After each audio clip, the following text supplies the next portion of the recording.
James Thomas Morning Blend. You know, National Geographic incorporated 450 photographs from its incomparable archives and new interviews with iconic women who are making a difference today. They're celebrating the lives of women from around the globe. You're joining me today is editor-director of National Geographic Partners and editor-in-chief of National Geographic magazine, Susan Goldberg. Good morning, Susan. Good morning, James. Thank you. I appreciate it. Now, this was a massive project. You know, there's this book, special magazine issue, television documentary, and museum exhibit. What was the genesis of this project, and how long has it been in the works? Well, we decided to do this now because we're on the cusp of it being the 100th anniversary of women getting the right to vote here in the United States. So 2020 is that big anniversary. But at the same time, we're really having a moment across the globe where women are demanding their rights and getting their rights in many cases. And so it seemed like a great time to put together the images out of our archive to tell the historic narrative arc of what's going on with women around the world and how their lives have changed over the last 3 centuries. You know, Susan, were the Time's Up and the Me Too movements an indication that the time had come to share these iconic images to a wider audience? Oh, absolutely. I mean, this is part of the story of women being part of the global conversation. And so it really did seem like the perfect time to tell this story. I also think it's really important that, we look at the lives of women in other countries where there is more oppression, there is more violence, sometimes they're oppressed to the point of invisibility. And so these pictures tell you the stories about women here and in the Western countries, but also women in other places where we don't hear as much about the lives of women. And I think together it tells you an important story.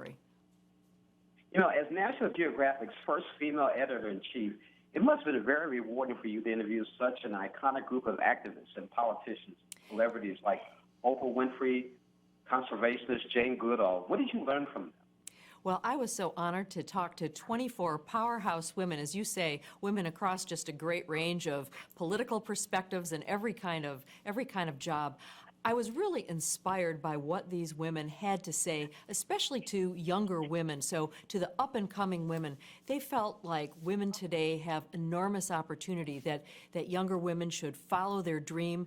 Alex Morgan, the soccer star, said, "Don't get discouraged in your journey." Nancy Pelosi said, "People need to know their worth and to ask for it." So I just thought it was an incredibly inspiring message to the up-and-coming generation. You know, this is the best part of it. Tell us about the decision to have the entire book put together by women.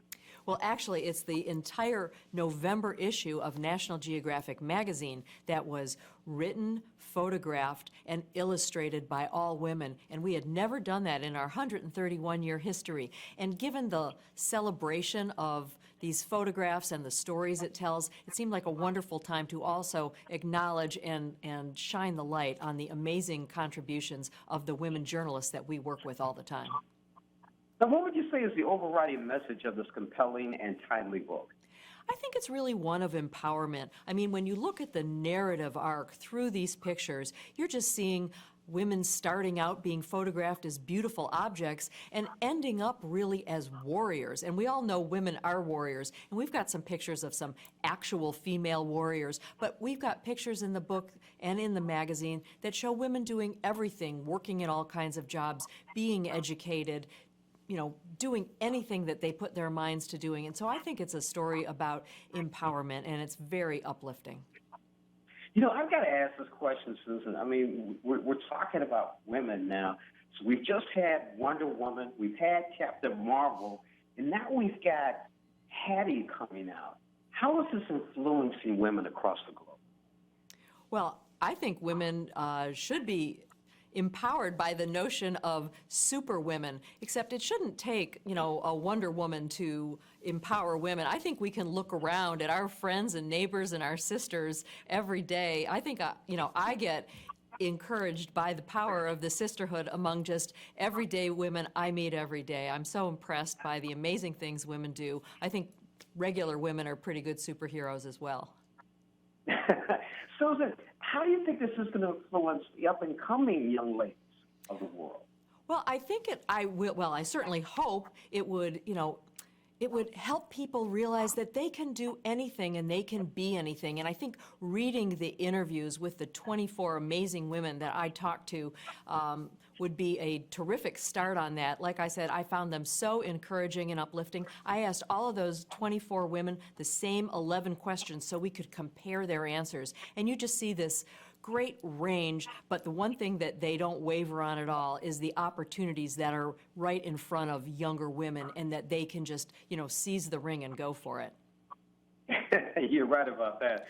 Susan Goldberg, thank you so much for joining us on Morning Blend, and I'm definitely going to pick up the November issue of National Geographic magazine. Thank you, James.